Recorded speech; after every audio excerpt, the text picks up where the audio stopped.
Hi everyone, welcome to my YouTube channel biology by KD sir. आज के इस video session में हम चर्चा करेंगे लेक्चर नंबर 4 में, जिसमें हम देख रहे थे हेरिडिटी और वेरिएशन। तो क्लास 12th के अंदर ये जो टॉपिक्स हैं हेरिडिटी और वेरिएशन का, ये काफ़ी इंपॉर्टेंट है बोर्ड के पॉइंट ऑफ व्यू से, बाकी नीट के एग्ज़ाम के पॉइंट ऑफ व्यू से। तो आइए आज इस वीडियो में हम देख लेते हैं कि हमारा जो मेन टारगेट होगा इसमें हम क्या क्या चर्चा करेंगे। तो सबसे पहले इस टॉपिक में हम देखेंगे अपूर्ण प्रभाविता, इनकम्प्लीट डोमिनेंस क्या होता है। दूसरे नंबर पे हम इसमें पढ़ेंगे सहप्रभाविता, कोडोमिनेंस क्या होती है। साथ ही हम देखेंगे घातक या मृत्युकारक जीन्स एवं बहुप्रभावी जीन्स। तो जो लीथल जीन होते हैं या फिर जो प्लियोट्रॉपिक जीन होते हैं, ये क्या होते हैं और किस तरह से ये कार्य करते हैं। इसके बाद हम लोग इसमें एक और इम्पॉर्टेंट टॉपिक देखेंगे बहुगुण एलीलवाद, मल्टीपल एलीलिज्म को। तो आइए सबसे पहले हम इसकी बारी बारी से चर्चा करते हैं। तो जिसमें हम पहले नंबर पे देखेंगे इनकम्प्लीट डोमिनेंस को। तो देखिए होता क्या है कि जब मेंडल के नियम की खोज हो जाती है, इसमें जो रीडिस्कवरी होती है मेंडेलियन की, तो इनकम्प्लीट डोमिनेंस में आपने देखा था कि खास रूप से जो डिस्कवरी होती है, तो एरिक सरमैक, कार्ल कैरेंस और ह्यूगो डिब्रिज पुनः मेंडल के नियमों की खोज जब करते हैं, रीडिस्कवरी करते हैं, तो उसमें पता चलता है कि मेंडल के जो भी कॉन्सेप्ट थे वो सही थे। तो उसी हिसाब से एक साइंटिस्ट थे कार्ल कैरेंस, उन्होंने 1903 ईस्वी में देखा कि कुछ प्लांट्स ऐसे होते हैं जिनके अंदर जो लॉ ऑफ डोमिनेंस है वो पूरी तरह से लागू नहीं होता है। एग्जाम्पल के तौर पे उन्होंने मिराबिलस जलापा, जिसे जापानीज 4 o'clock कहा जाता है, उसका एग्जाम्पल लिया। उसमें उन्होंने क्या किया, जो रेड कलर का फ्लावर था इसका क्रॉस उन्होंने वाइट कलर के फ्लावर से कराया। तो इसमें ये वाली जो कंडीशन होगी कैपिटल डब्ल्यू की, ये पूरी तरह से क्या होगा, प्योर रेड होगा कलर इसका, और ये क्या होगा, प्योर वाइट होगा। तो इस तरह से प्योर रेड और प्योर वाइट दो तरह के कलर को इन्होंने सेलेक्ट किया और इन दोनों के बीच में क्रॉस करके देखा कि क्या जो लॉ ऑफ डोमिनेंस है वो पूरी तरह से इसमें भी लागू हो रहा है कि नहीं। तो आइए यहाँ पे देख लेते हैं। तो अगर हम इसका क्रॉस कराएंगे तो condition capital W small W वाली आनी चाहिए। उसके बाद दूसरे नंबर का क्रॉस कराएंगे तो यहाँ पे कैपिटल डब्ल्यू स्मॉल डब्ल्यू वाली कंडीशन आनी चाहिए। यहाँ पे क्रॉस करेंगे तो कैपिटल डब्ल्यू स्मॉल डब्ल्यू, और लास्ट वाले का लास्ट वाले से करेंगे तो कैपिटल डब्ल्यू स्मॉल डब्ल्यू। तो जो लॉ ऑफ डोमिनेंस है उसके अकॉर्डिंग जो F1 जनरेशन है, F1 जनरेशन जो है इसमें जितने भी प्लांट्स हैं उन सभी को हाइब्रिड रेड आना चाहिए, मतलब संकर लाल आना चाहिए। तो यहाँ पे सभी के सभी प्लांट क्या होने चाहिए, हाइब्रिड रेड कलर के होने चाहिए। लेकिन ऐसा नहीं होता, ये सभी के सभी फ्लावर जो होते हैं ये कैसे हो जाते हैं, पिंक कलर के हो जाते हैं, गुलाबी रंग के हो जाते हैं। मतलब F1 जनरेशन के अंतर्गत किसको आना चाहिए था, शंकर लाल साहब को आना चाहिए था, लेकिन यहाँ पे कौन आ जाती हैं, गुलाबी। तो गुलाबी आ जाता है, सारे के सारे फ्लावर का कलर गुलाबी हो जाता है। तो ऐसी स्थिति से ये कंप्लीट होता है। ये पूरी तरह से इनका ये कॉन्सेप्ट ये डेवलप करते हैं कि जो लॉ ऑफ डोमिनेंस है, जो प्रभाविता का नियम है, वो मिराबिलस जलापा फ्लावर के अंदर लागू नहीं होता है। वहाँ पे अगर हम प्योर रेड और प्योर वाइट फ्लावर के बीच में अगर क्रॉस कराते हैं तो जो F1 जनरेशन का रिजल्ट आता है वो हाइब्रिड रेड फ्लावर ना आकर वो सभी फ्लावर कैसे हो जाते हैं, पिंक कलर के हो जाते हैं। तो इस कॉन्सेप्ट पे से पूरी तरह ये क्लियर होता है कि लॉ ऑफ डोमिनेंस इसमें लागू नहीं होता है। इसी तरह से अगर हम इसकी F2 जनरेशन देखें तो यहाँ पे हम जनरली क्या करेंगे, जो हाइब्रिड कलर है तो यहाँ पे इस तरह से जो हाइब्रिड कलर है यहाँ पे इस तरह का, यहाँ पे हम क्रॉस करा के इसका भी देख लेते हैं। तो यहाँ पे आप देखेंगे कि जो पहली कंडीशन है इसमें रेड कलर आएगा, जबकि यहाँ पे जो कंडीशन है ये कौन सा आएगा, पिंक कलर आएगा। यहाँ पे आप देखेंगे तो यहाँ भी पिंक कलर आएगा, जबकि लास्ट वाले में प्योर क्या आएगा कि एक तरह से प्योर वाइट कलर आएगा। तो जो लॉ ऑफ डोमिनेंस है उसमें जो सेकेंड जनरेशन है, F2 जनरेशन है, उसमें प्योर रेड कलर और प्योर वाइट कलर आता है। पर इसमें ये जो दोनों हाइब्रिड कलर आने चाहिए थे ये हाइब्रिड ना आकर कैसे हो जाते हैं, पिंक हो जाते हैं। तो इस तरह से जो मिराबिलस जलापा का फ्लावर होता है उसके अंदर लॉ ऑफ डोमिनेंस पूरी तरह से लागू नहीं होता है। इसमें जो F1 जनरेशन का रिजल्ट आना चाहिए था लॉ ऑफ डोमिनेंस के बेसिस पे वो नहीं आता है। इस वजह से ये जो कॉन्सेप्ट है पूरा, इसे हम लोग कहते हैं अपूर्ण प्रभाविता, इनकम्प्लीट डोमिनेंस। दूसरे नंबर पे हम लोग चर्चा करेंगे अगर इसका हम जीनोटाइप और फिनोटाइप अगर चेक करें तो इसका ऑलरेडी इसमें तो सारे के सारे इसके जो फिनोटाइपिक कैरेक्टर होंगे वो पिंक कलर होगा, जबकि इसका अगर हम जीनोटाइप चेक करेंगे तो यहाँ इसका जो जीनोटिपिक कैरेक्टर होगा 1:2:1 का होगा, तो 1:2:1 का इसका जीनोटाइप होगा।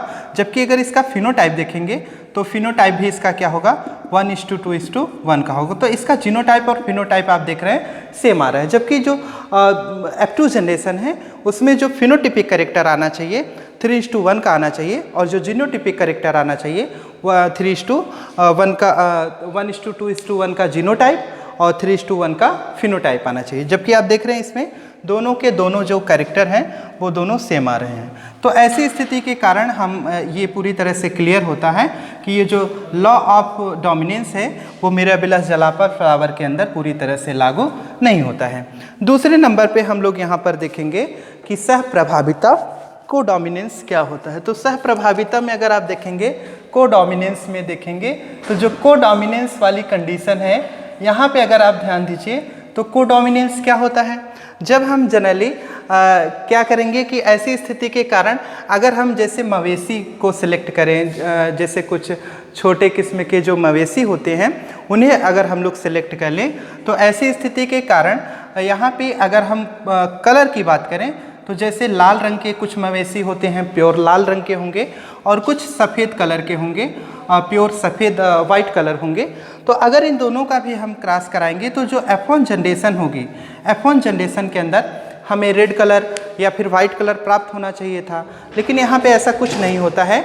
जितने भी मवेशी होते हैं वो चितकबरे रंग के हो जाते हैं, अर्थात इनके अंदर रेड कलर और वाइट कलर दोनों तरह का कलर दिखता है। तो कहीं कहीं पे मवेशियों का जो रंग होता है वो हमें लाल रंग का दिखाई देता है, कहीं पे हमें वाइट कलर का दिखाई देता है, अर्थात दोनों के दोनों कैरेक्टर जो F1 जनरेशन होती है उसके अंतर्गत दिखाई देते हैं। तो दोनों लक्षण, प्रभावी लक्षण और अप्रभावी लक्षण। तो प्रभावी यहाँ पे क्या होगा, जो शुद्ध लाल कलर है मवेशी का, शुद्ध लाल रंग है, प्योर रेड कलर है, और यहाँ पे शुद्ध सफ़ेद कलर जो है प्योर वाइट कलर है, शुद्ध सफ़ेद, ये दोनों कैरेक्टर क्या है इसके ऑलरेडी प्योर और प्योर रेड और प्योर जो वाइट कैरेक्टर है ये एक तरह से इसके फिनोटिपिक कैरेक्टर हैं। तो जो F1 जनरेशन है, F1 जनरेशन के अंदर ये दोनों के दोनों कैरेक्टर हमें दोनों में से कोई एक दिखना चाहिए था, लेकिन यहाँ पे हमें दोनों कैरेक्टर दिखते हैं F1 जनरेशन के अंदर। इसका मतलब इसमें दोनों लक्षण, ये शुद्ध लाल शुद्ध सफ़ेद दोनों कैरेक्टर F1 जनरेशन के अंदर दिखाई देते हैं, दोनों समान रूप से दिखाई देते हैं। इसी कारण से इसे हम लोग कहते हैं सहप्रभाविता कोडोमिनेंस। तो ये कोडोमिनेंस भी आप समझ गए होंगे उम्मीद है। तीसरे नंबर पे हम लोग यहाँ पर चर्चा करेंगे जो अगली कंडीशन है उसे हम लोग कहते हैं ये है घातक या मृत्युकारक जीन्स, या इसी में एक और कंडीशन है बहुप्रभावी जीन्स। तो लीथल जीन क्या होते हैं, आइए इसे भी देख लेते हैं। तो लीथल जीन का मतलब क्या होगा, लीथल जीन का मतलब कुछ ऐसे जीन होते हैं, यहाँ पे अगर जनरली हम यही एग्जाम्पल सेम एग्जाम्पल ले लें, जैसे कैपिटल आर है, स्मॉल आर है, तो ये दोनों एक क्या है, ये प्योर डोमिनेंट कैरेक्टर है, ये प्योर रिसेसिव कैरेक्टर है। अगर इन दोनों का हम आपस में क्रॉस करा दें तो यहाँ पे ये जो कैरेक्टर होगा हाइब्रिड वाला, ऐसी स्थिति में जो एनिमल्स होते हैं या फिर लिविंग ऑर्गेनिज्म होते हैं वो ईजिली सर्वाइव कर पाते हैं। जबकि अगर यहाँ पे जो F1 जनरेशन या फिर F2 जनरेशन होगी उसमें अगर प्योर कैरेक्टर हमें प्राप्त होता है, खास रूप से जो डोमिनेंट कैरेक्टर होता है वो एक तरह से लिथलिटी शो करता है। तो ऐसी स्थिति अगर हमें F1 जनरेशन या फिर F2 जनरेशन के अंदर दोनों डोमिनेंट कैरेक्टर अगर प्राप्त हो जाते हैं तो ऐसी स्थिति के कारण जो एनिमल्स होते हैं, जो लिविंग ऑर्गेनिज्म होते हैं, वो उनके लिए जो जीन होता है कैपिटल डोमिनेंट वाला जो जीन होता है उसके लिए एक तरह से हानिकारक होता है, जिस कारण से जो जीवधारी होते हैं उनकी डेथ हो जाती है। तो इस वाली कंडीशन को ही हम लोग क्या कहते हैं, लिथल।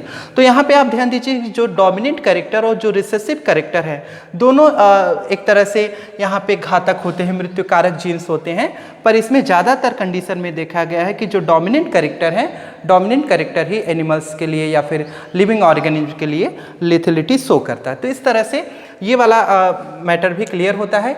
एक और इसमें टॉपिक है बहुप्रभावी जीन, जिसे हम लोग कहते हैं प्लियोट्रॉपिक जीन। अब ये प्लियोट्रॉपिक जीन क्या होता है, आइए इसे भी देख लेते हैं।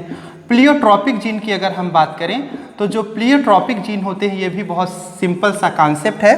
अगर कोई एक पर्टिकुलर जीन है और ये कई तरह के कैरेक्टर्स के लिए रिस्पॉन्सिबल होता है, कई तरह के डिफरेंट कैरेक्टर्स के लिए अगर रिस्पॉन्सिबल होता है तो ऐसे जीन को ही हम लोग क्या कहते हैं, प्लियोट्रॉपिक जीन कहते हैं। जैसे आप एग्जांपल के तौर पे देखें, कोई एक जीन पर्टिकुलर कोई एक जीन किसी एक ही कैरेक्टर के लिए रिस्पॉन्सिबल होता है, लेकिन अगर एक जीन है पता चला कलर के लिए है, शेप के लिए है और किसी और दूसरे कैरेक्टर के लिए रिस्पॉन्सिबल होता है, तो ऐसी स्थिति को हम लोग कहते हैं प्लियोट्रॉपिक जीन। तो प्लियोट्रॉपिक जीन क्या है? That gene are responsible for the different types of character in living organism. इसके बाद हम नेक्स्ट और लास्ट नंबर पे डिस्कस करेंगे बहुगुण एलीलवाद, मल्टीपल एलीलिज्म में क्या होता है। तो आपने 11th स्टैंडर्ड में पढ़ रखा है ब्लड ग्रुप को, तो यहाँ पे हम जो देखेंगे कि जो पेरेंट्स होते हैं, पेरेंट्स और डॉटर के अंदर के जो खास रूप से जो ब्लड ग्रुप होते हैं वो कैसे डिसाइड होते हैं, किस तरह से इसके लिए जीन रिस्पॉन्सिबल होता है। तो इसके लिए कुछ बेसिक सा कॉन्सेप्ट है। अगर उसे हमें पता है कि 3 तरह के ब्लड ग्रुप होते हैं, खास रूप से ब्लड ग्रुप ए होता है, बी होता है और ओ होता है, 3 ही तरह के ब्लड ग्रुप होते हैं। लेकिन बाद में जो कार्ल लैंडस्टीनर थे उन्होंने पता किया कि एक टाइप और होता है जिसे हम ए भी कहते हैं। तो इस तरह से कुल मिला के 4 टाइप के ब्लड ग्रुप हो जाते हैं। तो उनकी जो वंशागति होती है, उनकी जो हेरिडिटी होती है ब्लड ग्रुप की, वो किस तरह से एक पेरेंट्स के का जो ब्लड ग्रुप होता है डॉटर के अंदर कैसे डिसाइड होता है, आइए आज इस पर हम चर्चा करेंगे। तो यहाँ पे आप ध्यान दीजिए कि अगर हम ऐसी कंडीशन लिखें, कैपिटल आई ए लिखें और आई ए लिखें, अगर ये कंडीशन हो प्लस आई ए और आई ओ वाली कंडीशन हो, तो इन दोनों कंडीशन में जो ब्लड ग्रुप होता है वो ए होता है। इसी तरह से अगर हम लिखें आई बी और आई बी लिखें या फिर आई बी आई ओ लिखें, तो इन कंडीशन में ब्लड ग्रुप क्या होता है, बी होता है। इसी तरह से अगर हम देखें आई ए और आई बी, अगर ये स्थिति होती है तो इस कंडीशन में ब्लड ग्रुप ए बी होता है। और लास्ट वाली जो एक सिचुएशन है आई ओ, अगर ये कंडीशन है तो ब्लड ग्रुप ओ होता है। हमें केवल इतना ही कॉन्सेप्ट याद रखना है, इसके बेसिस पे हम किसी का भी ब्लड ग्रुप निकाल लेते हैं। अब यहाँ पे जैसे हम एग्जाम्पल के तौर पे कुछ उदाहरण ले लेते हैं। तो जैसे अगर हम बात करें कि जैसे कोई मेल है, उसमें ब्लड ग्रुप मान लेते हैं मेल का ब्लड ग्रुप ए बी है या ए है जो भी है, और उसमें जो जीन है वो डिफरेंट होंगे, जाहिर सी बात है। तो मान लेते हैं जो पेरेंट्स है इसमें मेल का जो ब्लड ग्रुप है वो ए है, ब्लड ग्रुप ए है, तो ये कंडीशन ये बनेगी। और यहाँ पे जो फीमेल है, जो स्त्री है, उसका ब्लड ग्रुप मान लेते हैं बी है। तो इनके बच्चों का ब्लड ग्रुप क्या होगा? तो आप जानते हैं ये सिंबल जो होता है ये मेल के केस में यूज किया जाएगा और ये फीमेल के केस में यूज किया जाएगा। हम इन दोनों का पुनेट स्क्वायर मेथड के बेसिस पे हम क्रॉस करा देते हैं। तो आप जनरली अगर क्रॉस करेंगे तो आई ए आई बी, आई ए आई बी, यहाँ पे क्या आएगा आई ए आई बी, और लास्ट वाले में भी आई ए आई बी। तो एक तरह से आप देखिए चारों के चारों बॉक्स के अंदर केवल आपको एक तरह का ब्लड ग्रुप दिखाई दे रहा है ए बी। तो ये 100% श्योर हो गया कि जो बच्चे होंगे, अगर माता पिता में से जो ब्लड ग्रुप होगा एक का ए है दूसरे का बी है, तो उनके बच्चों का ब्लड ग्रुप इस कंडीशन में केवल क्या होगा, ए बी होगा। एक सिचुएशन और हो सकती है, इसी में हम सेम एग्जाम्पल के अंतर्गत देखेंगे। यहाँ पे थोड़ी सी डिफरेंट सिचुएशन आपको दिखाई देगी और इस तरह के जो कंडीशन होते हैं वो आपको कई तरह के कम्पिटिटिव एग्जाम्स में देखने को मिलते हैं, सभी तरह के एग्जाम में देखने को मिलते हैं। यहाँ पे आप ध्यान दीजिए आई ए आई ओ वाली एक कंडीशन हो सकती है, दूसरी कंडीशन हो सकती है आई बी और आई ओ वाली कंडीशन, एक कंडीशन ये भी होगी, क्योंकि आप ध्यान दीजिए यहाँ पे ये वाली कंडीशन भी तो हो सकती है। तो ऐसी स्थिति में ब्लड ग्रुप क्या होगा, ये ऑलरेडी दिया रहेगा क्वेश्चन में। तो सॉरी, यहाँ पे आप क्रॉस कराइए तो आई ए आई बी, यहाँ पे हम देखेंगे आई ए आई ओ, और सॉरी यहाँ बी होगा आई बी आई ओ, और यहाँ पे देखेंगे आई ए आई ओ, यहाँ पे अगर हम क्रॉस करेंगे तो ये हो जाएगा आई ओ आई ओ। अब आप देखिए पहले बॉक्स से अब अगर आप देखेंगे तो यहाँ ए और बी दिख रहा है सॉरी, इसका मतलब ब्लड ग्रुप ए बी होगा, एक कंफर्म हुआ। यहाँ पे आपको बी और ओ दिख रहा है, तो यहाँ देखिए बी और ओ वाली कंडीशन में ब्लड ग्रुप बी होता है, तो इसका मतलब एक ब्लड ग्रुप बी भी होगा। और इस वाली सिचुएशन में अगर हम देखेंगे तो यहाँ ए और ओ दिख रहा है, तो यहाँ पे आप ध्यान दीजिए ये वाली कंडीशन में ब्लड ग्रुप ए होगा, इसका मतलब ब्लड ग्रुप इसका ए भी होगा। और लास्ट वाली कंडीशन में आप देखेंगे तो ऐसी सिचुएशन में ओ होता है, तो यहाँ ये सेम कंडीशन दिख रही है, इसका मतलब ब्लड ग्रुप इसका ए भी होगा। तो अगर इस तरह की कंडीशन आपको दिखाई दे रही है क्वेश्चन के अंदर, तो चारों तरह के ब्लड ग्रुप क्या होते हैं, संभव हो जाते हैं। सिचुएशन और भी बदल सकती है और ऐसी भी कंडीशन आ सकती है कि यहाँ पे जो मेल है उसका जो ब्लड ग्रुप है वो IA-IO हो और जो फीमेल है उसका ब्लड ग्रुप IB-IB हो, तब थोड़ा सा कंडीशन अलग हो जाएगी। तो बेहतर होगा कि आप इसका क्रॉस करा के चेक कर लें और जो भी रिजल्ट आए उसके बेसिस पे आंसर करें। तो यहाँ पे आप अगर देखेंगे तो IA-IB हो जाएगा, इसमें IB-IO हो जाएगा, यहाँ पे IA-IB हो जाएगा और लास्ट वाले में IB-IO हो जाएगा। तो आप देखिए इन दोनों बॉक्स के अंदर आपको केवल एक ब्लड ग्रुप दिखाई दे रहा है AB, और इन दोनों में अगर हम देखेंगे तो केवल कौन सा डोमिनेंट होगा, B। तो इस वाली सिचुएशन के अंदर ब्लड ग्रुप क्या होगा, केवल AB होगा। एक सिचुएशन अंतिम बनती है, उसके अलावा और किसी भी तरह की कोई कंडीशन नहीं दिखाई देगी। तो यहाँ पे हम एक और कंडीशन देख लेते हैं। तो एक सिचुएशन ये भी हो सकती है कि जो मेल है उसका ब्लड ग्रुप, मैंने ये वाली कंडीशन ऑलरेडी सेलेक्ट कर ली है, तो यहाँ पे हम IA-IA ले लें और उसके बाद IB और IO ले लें, ये भी एक जीन हो सकता है। तो ऐसी स्थिति में हम देखते हैं क्या होता है।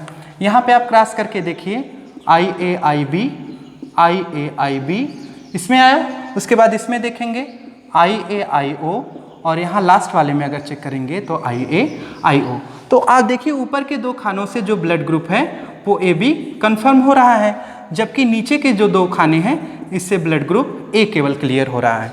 तो इस तरह से आप कोई भी कंडीशन दी रहे, आप अगर उसका जीन हमें पता है तो हम किसी भी तरह का जो ब्लड ग्रुप है वो पेरेंट से डॉटर में कौन सा ब्लड ग्रुप संभव होगा वो पूरी तरह से क्लियर कट में हम निकाल सकते हैं।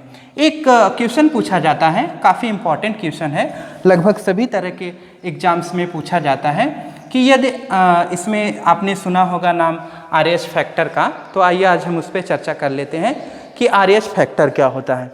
तो जो हमारा ब्लड ग्रुप होता है उसमें एक तरह की प्रोटीन होती है, ये एक रहीसस नामक बंदर के अंदर एक प्रोटीन खोजी गई थी और उसी के बेसिस पे इसका नाम रख दिया जाता है RH फैक्टर। जैसे हमारा ब्लड ग्रुप A है और अगर इसमें RH फैक्टर है तो इसे हम लोग कहेंगे A पॉजिटिव, और अगर RH फैक्टर नहीं है तब इसे हम लोग कहेंगे A नेगेटिव। तो इसे हम दोनों कंडीशन में लिख सकते हैं, चाहे हम प्लस माइनस कर दें या फिर आप ऐसे लिखिए A पॉजिटिव, ऐसे लिखिए, ये कंडीशन है, या फिर आप इसे इस तरह से लिख सकते हैं A पॉजिटिव, ऐसे लिख सकते हैं। तो जो भी आपको बेहतर लगे आप उस तरह से इसे लिख सकते हैं। इसी तरह से अगर B में RH फैक्टर है तो B पॉजिटिव हुआ और नहीं है तो फैक्टर, तो उसे हम लोग कहेंगे B नेगेटिव। इसी तरह से AB की हम बात करें तो AB में AB पॉजिटिव और AB नेगेटिव। ओके, O में भी सेम यही कंडीशन, O पॉजिटिव और O नेगेटिव। अब यहाँ पे हमें ये ध्यान देना है कि जो इंडियन सोसाइटी होती है, भारत के जो लोग होते हैं वो 97% जो लोग होते हैं वो होते हैं RH पॉजिटिव और 3% लोग जो होते हैं वो क्या होते हैं, RH नेगेटिव। तो अभी हाल ही में एक मूवी आपने देखी होगी, उसमें सुल्तान मूवी करके आई थी, तो उसमें आपने देखा था कि जो सुल्तान था उसका जो ब्लड ग्रुप था वो RH नेगेटिव था, O नेगेटिव था। तो O नेगेटिव जो ब्लड ग्रुप होगा वो रेयर केस में किसी का होता है। तो ऐसी स्थिति में उसमें पूरी मूवी में लगभग आधी से ज़्यादा जो मूवी है इसी पे डिपेंड है, तो उसका भी हम आप एग्जाम्पल देख सकते हैं। ये तो मैंने इंडियंस की बात बताई, लेकिन अगर हम जैसे जर्मनी के लोगों में देखें तो वहाँ में जो 87% लोग होते हैं वो क्या होते हैं, RH पॉजिटिव होते हैं। नियर अबाउट 13% लोग जो होते हैं जर्मनी में वो क्या होते हैं, RH नेगेटिव। तो मैं ये क्यों बता रहा हूँ, इसकी भी एक वजह है। तो एक क्वेश्चन आता है कि यदि कोई मेल है वो RH पॉजिटिव है और फीमेल RH नेगेटिव है, तो मैंने क्या कहा भाई, जो मेल है वो RH पॉजिटिव है, अगर इसका विवाह हम एक ऐसी स्थिति से करा दें जो RH नेगेटिव है, तो इनके बच्चे में कौन सी कंडीशन या कौन सी प्रॉब्लम क्रिएट होगी। तो आप ध्यान दीजिए, अगर RH पॉजिटिव मेल है और RH नेगेटिव फीमेल है, अगर इन दोनों का विवाह एक साथ करा देते हैं तो इनके बच्चों में क्या होता है कि जो ब्लड ग्रुप होगा वो कौन सा डोमिनेंट होगा, RH पॉजिटिव वाला डोमिनेंट होगा। तो इनकी जो पहली संतान होगी, मतलब जो F1 जनरेशन में जो पहली संतान होगी वो पूरी तरह से नॉर्मल होगी, उसमें किसी भी तरह की कोई प्रॉब्लम नहीं होगी। लेकिन जो F2 जनरेशन होगी, खास रूप से F2 क्या, जो मतलब पहली संतान के बाद जो दूसरी संतान होगी, तीसरी संतान होगी, उसमें एक प्रॉब्लम होती है, उसे हम लोग कहते हैं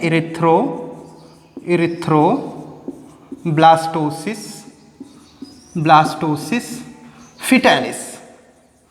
फिटालिस। अब ये समस्या क्या है? इरिथ्रो का मतलब होगा जैसे ब्लड जो होता है उसे इरिथ्रोसाइट कहते हैं। ब्लास्टोसिस्ट एक स्टेज होती है एम्ब्रियोनिक डेवलपमेंट की, और फिटस का मतलब जो बच्चा गर्भ में पल रहा होता है। तो जो उसका इरिथ्रोसाइट होता है ब्लास्टोसिस स्टेज में पूरी तरह से ब्लॉक कर जाता है। तो जो बच्चा होगा उसकी गर्भ में ही क्या होती है, डेथ हो जाती है। प्रेगनेंसी टाइम पे ही बच्चे की गर्भ में मौत हो जाती है। किस कारण से? क्योंकि जो फीमेल होती है, फीमेल की बॉडी के अंदर RH फैक्टर के खिलाफ एंटीबॉडी का फॉर्मेशन हो जाता है, और इस वजह से उसके शरीर के अंदर, उसके मतलब ऑर्गन्स के अंदर खास रूप से एंटीबॉडी डेवलप हो जाती है। और इस कारण से जो दूसरी संतान होती है, तीसरी संतानें जो होती हैं, उनके प्रेगनेंसी के टाइम पे जो माँ होती है उसके शरीर में एंटीबॉडी की वजह से इरिथ्रोब्लास्टोसिस फिटालिस के कारण बच्चे की गर्भ में ही डेथ हो जाती है, मौत हो जाती है।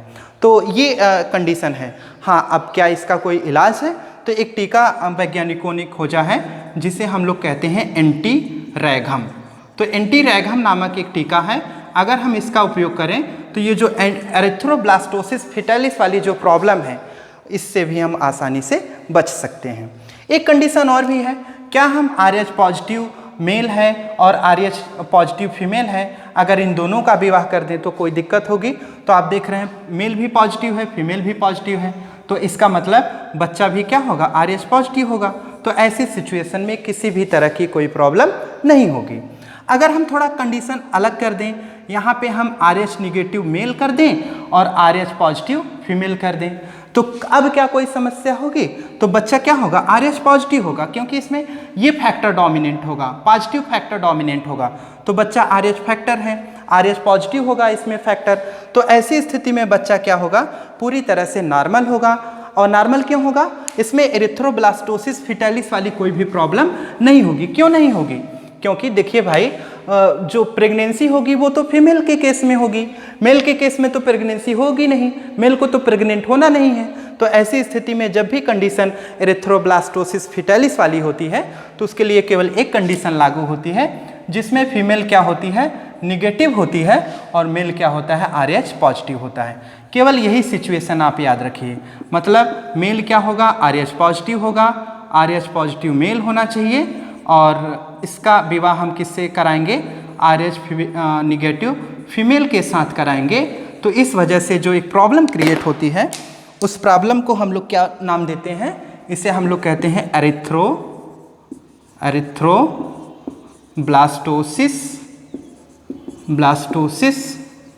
फिटालिस।